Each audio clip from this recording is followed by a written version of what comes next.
You have been taking something of a victory lap since the IG report was released earlier this week. The question is whether or not it's justified. Here are you and the Inspector General, Michael Horowitz, answering the same question.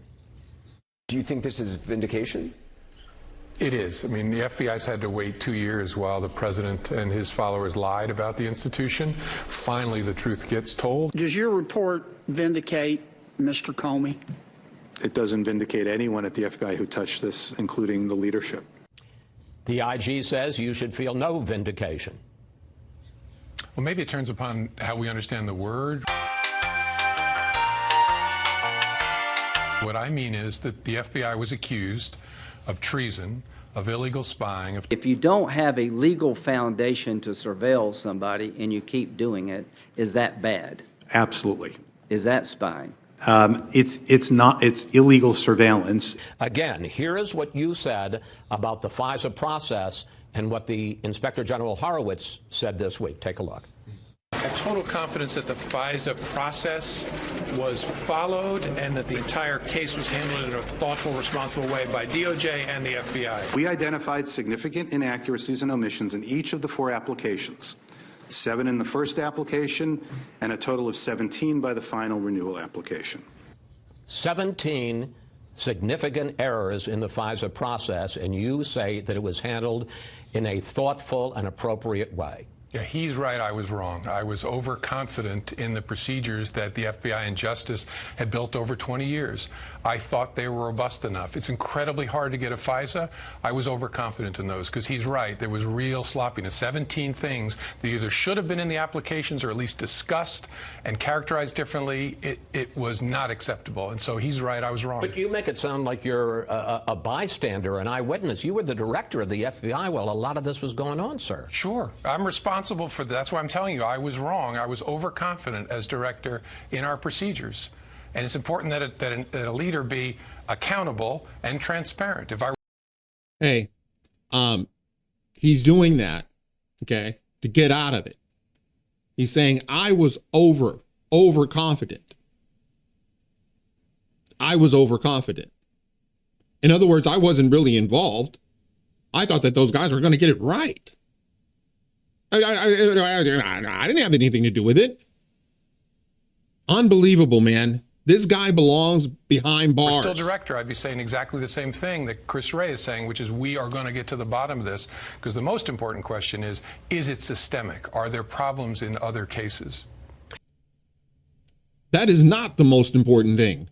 The most important thing is, did you lie to the FISA court? That's one of the most important things. Did you lie to the FISA court? Did you mislead them? Did you tell them that this was verified? Did you make any indication that it was completely false? You told the president that it was unverified and salacious. Did you tell the same thing to the court? You are a dirty cop. You belong behind bars. One of the central issues is the role that the Steele dossier played, which was Oppo research paid for by the Democrats. Again, here's your version, and again, here's the Inspector General. My recollection was it was part of a broader mosaic of facts that were laid before the FISA judge to obtain a FISA warrant. And we concluded that the Steele reporting played a central and essential role in the decision to seek a FISA order. Horowitz says it wasn't part, as you told Bret Baier, it wasn't part of a broader mosaic. He said it played an essential role in establishing probable cause. In fact, he says, if it hadn't been for the Steele dossier, the FBI probably wouldn't have even submitted a FISA application that had been reviewed in April of 2016, or August, rather, of 2016. They decided not to do it. They get the Steele dossier. They do it. It wasn't part of a broader mosaic. That's what you said, sir. I'm not sure he and I are saying different things.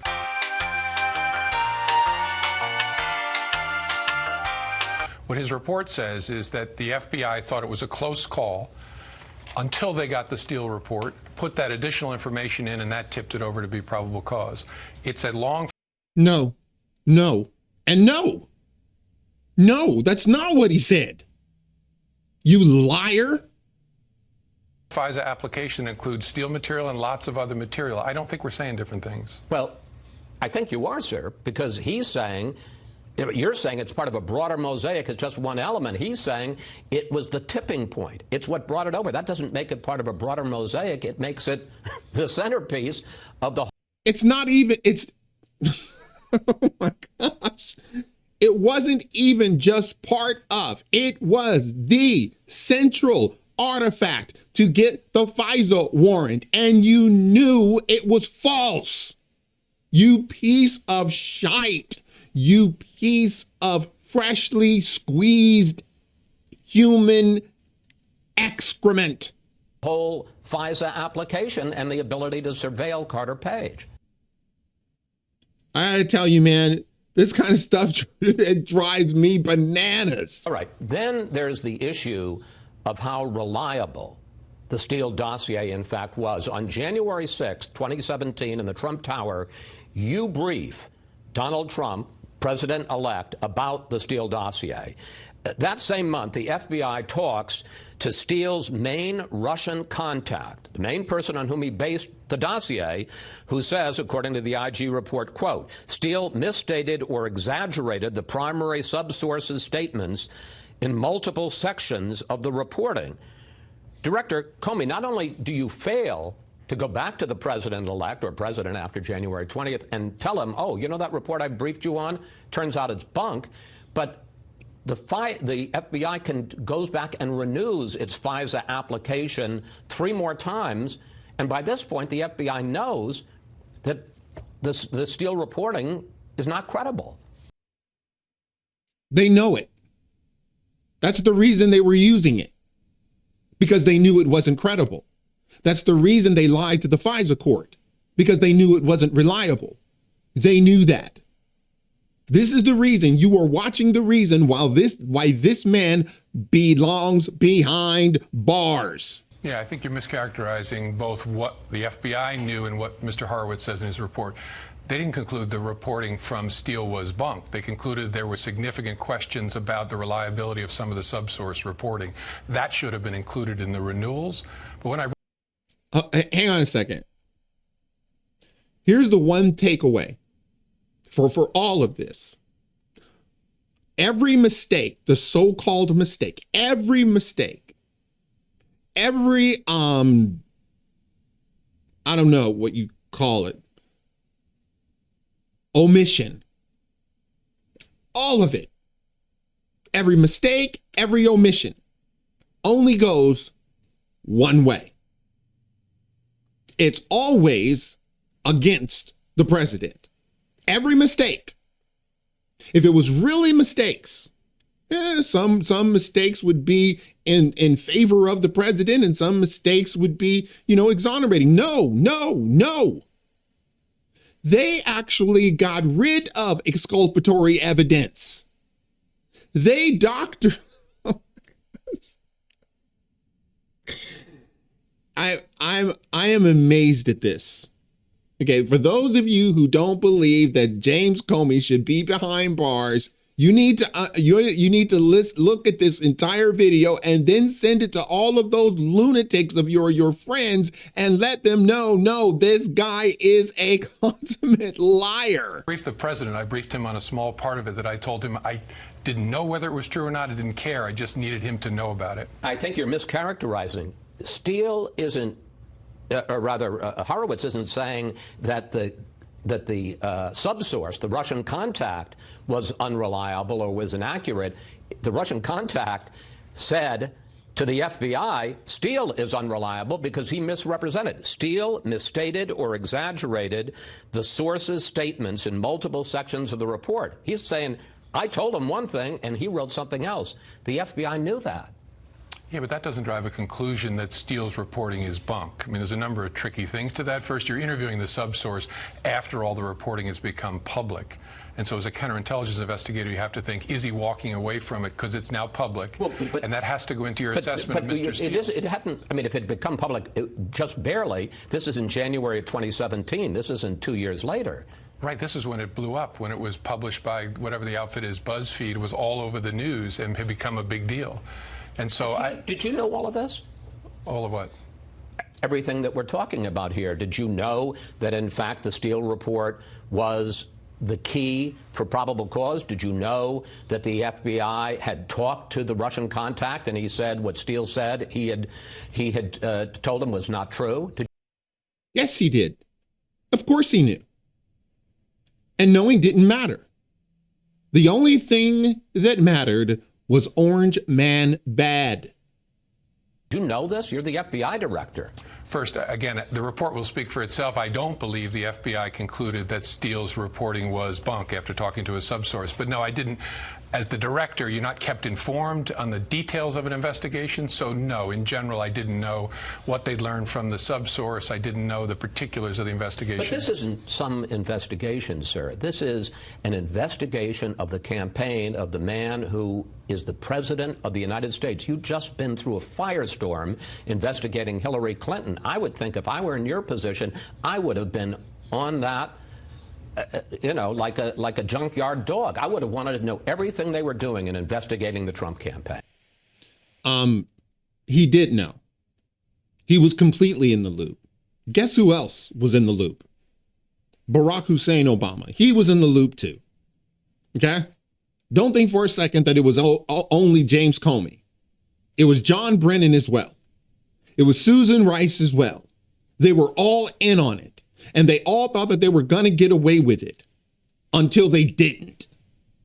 Yeah, that's not the way it works, though. As a director sitting on top of an organization of 38,000 people, you can't run an investigation that's 7 layers below you. You have to leave it to the career professionals to do, to the special agents who do this for their lives. And if a director tries to run an investigation, it'll get mucked up in all different kinds of ways, given his or her responsibilities and the impossibility of reaching the work that's being done at the lower level. All right. Unbelievable. Unbelievable.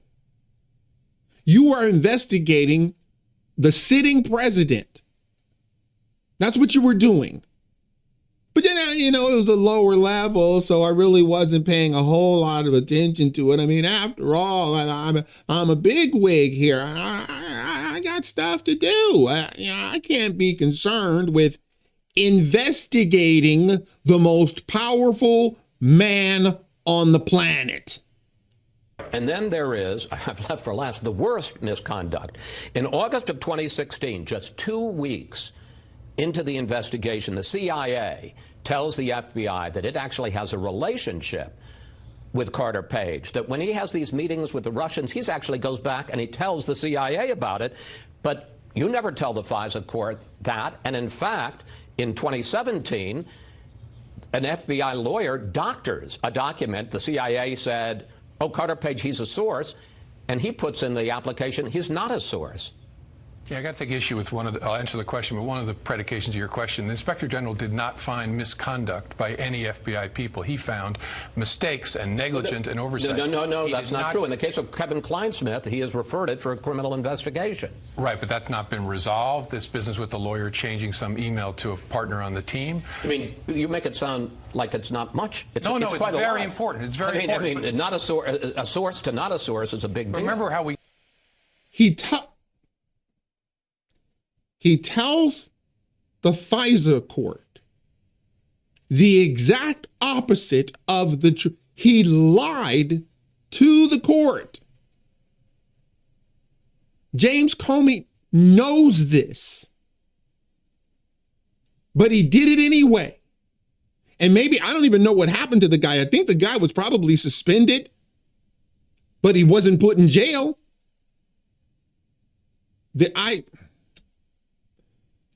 Let me tell you something. If you doctored an email and it was significant like this, and it came to light that you doctored, you misrepresented to the court, you're not getting suspended. You're not going to get a slap on the wrist. You're going under the jail. And James Comey knows this. This is why he belongs behind bars. Got here, the FBI was accused of criminal misconduct. Remember, I was going to jail, and lots of other people were going to jail. People on this network said it over and over and over again. The Inspector General did not find misconduct by FBI personnel, did not find political bias, did not find illegal conduct. Inspector General found significant mistakes, and that is not something to sneeze at. That's really important. But the American people, especially your viewers, need to realize they were given false information about the FBI. It's honest, it is not political, it is flawed. Would you agree that the FISA court was also given false information by the FBI? I think that's fair. The FBI should have included, or at least pushed to the lawyers so they could make a decision, information that you just said, things like that, that another agency had not a source relationship, but some kind of contact relationship. When a lawyer omits exculpatory evidence, that is intentional. The omission of exculpatory evidence, that is evidence that goes to the target's benefit, and you don't disclose that to the court, it is intentional.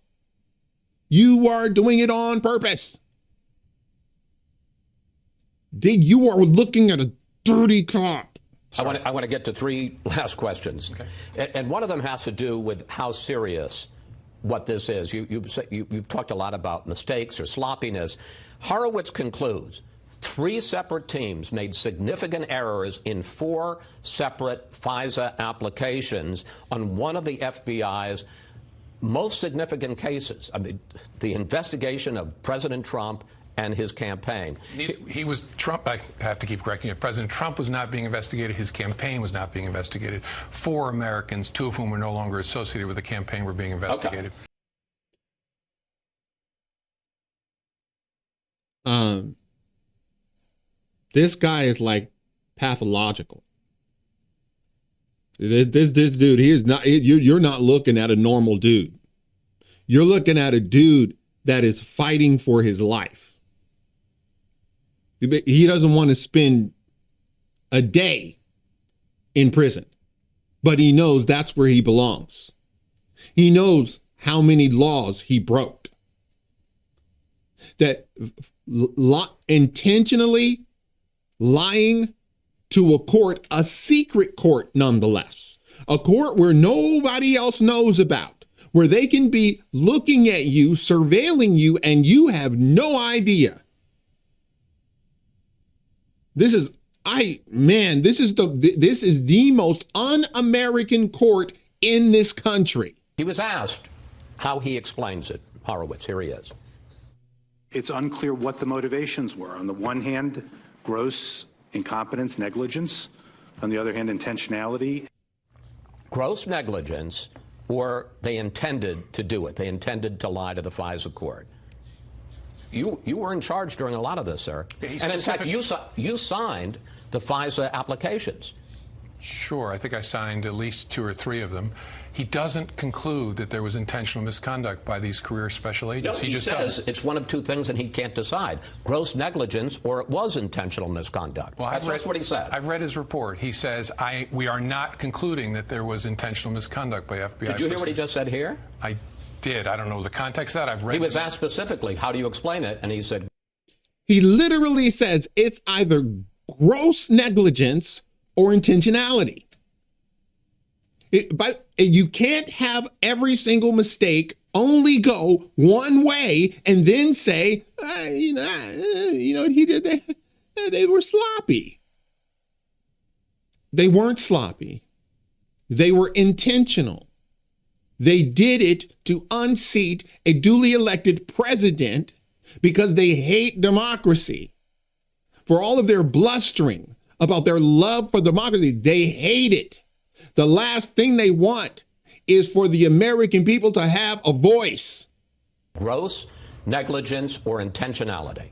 Yeah, well, I'm sorry. He doesn't find intentionality, but that doesn't make it any less important. As director, you are responsible for this. I was responsible for this, and if I were still there, I'd be doing what Chris Wray is doing, is figuring out, so how did this happen, and is it systemic? Because that's the scariest thought. If you were still there.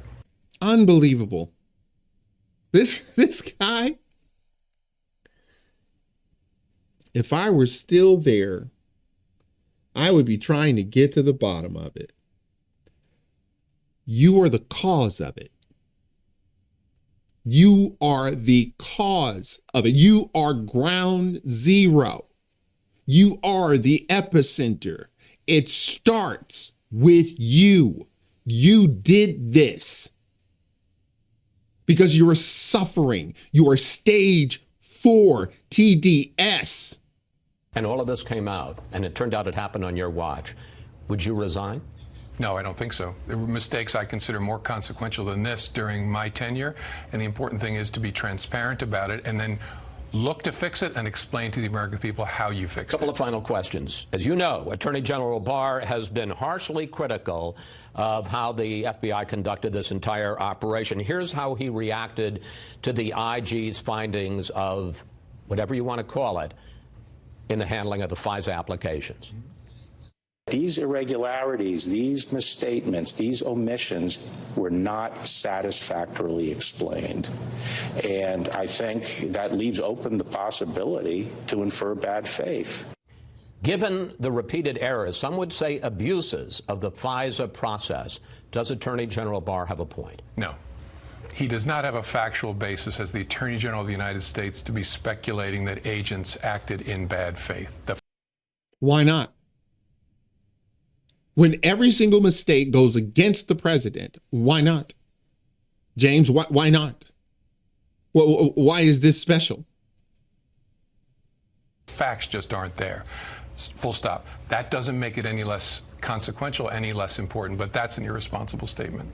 Finally, here's President Trump, and there's how he reacted to the IG report on the FBI investigation.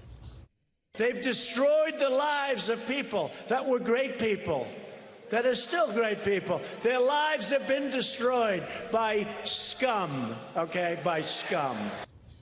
I'd like your response to that, and I'd like you specifically, because you said the other day, where does former FBI lawyer Lisa Page go to get her reputation back? Where does Carter Page go, the target of these FISA warrants and surveillance? Where does he go to get his reputation back? It's a great question. Carter Page was treated unfairly, most significantly by his name being made public. He's a United States citizen, and it never should have been made public, and that's an outrage. But that statement is just a continuation of the lies about the FBI. You did it to him. You did it. What is he talking about? It was you, Comey. You. What do you mean? I guess it shouldn't have happened to him. What do you mean? You mean you shouldn't have done that to him? FBI is an honest, apolitical organization. Remember the treason, remember the spying, remember all of us going to jail. That was false information that your viewers and millions of others were given. My own mother-in-law was worried I was going to jail. I kept telling her, look, it's all made up. It's all made up. Don't worry about it. But I couldn't say that publicly for 2 years. Well, now I'm saying it on behalf of the FBI. It was all made up. And I hope people will stare at that and learn about what the FBI is like, human and flawed, but deeply committed to trying to do the right thing. Yeah. Really? Dude, I'm not hearing you. You're not making any sense to me. You look as guilty as sin. I don't believe a word that came out of your mouth. Seriously? James. Boy, can you hear me? You look ridiculous. Oh my gosh. All right. Then there's the issue. This is the reason that he belongs behind bars. It's not even close. I know I went long on this, but man, this guy is a real piece of work. All right, guys, that's it for now. If you like this video, smash the like button and subscribe. And if you're following me on Rumble, please press that follow button. And until the next time, God bless.